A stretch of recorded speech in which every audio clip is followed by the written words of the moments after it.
এই মেয়েটি হঠাৎ লক্ষ্য করে তার মৃত স্বামীর হাত নড়ে উঠেছে, কিন্তু সে ডাক্তার না ডেকে সাথে সাথে শ্রমিকদের তাড়া দিতে থাকে, কারণ সে তাড়াতাড়ি তার স্বামীকে জীবন্ত কবর দিতে চায়। কারণ সে অনেক আগেই বুঝে গেছে তার স্বামী মারা যায়নি, বরং সে ভুয়া মৃত্যুর অভিনয় করছে, যেন সে তার পরকীয়া প্রেমিকার সাথে পালাতে পারে।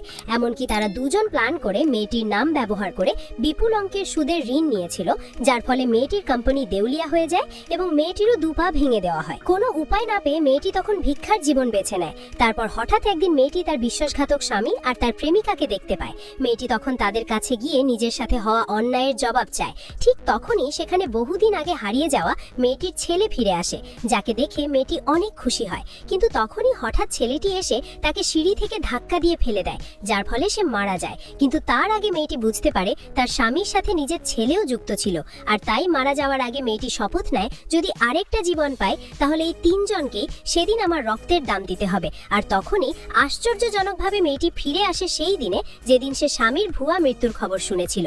তখন সে সাথে সাথে ম্যানেজারকে ফোন করে বলে সবচেয়ে শক্ত আর নির্জন কবরস্থান বুক করে ফেলো, কারণ নতুন জীবনে সে ভুয়া মৃত্যুকে সত্যিকারের মৃত্যু বানাবে। আর তারপর কি হয় সেটা জানতে হলে চ্যানেলটিকে সাবস্ক্রাইব করে রাখুন এবং কমেন্টে পার্ট 2 লিখুন।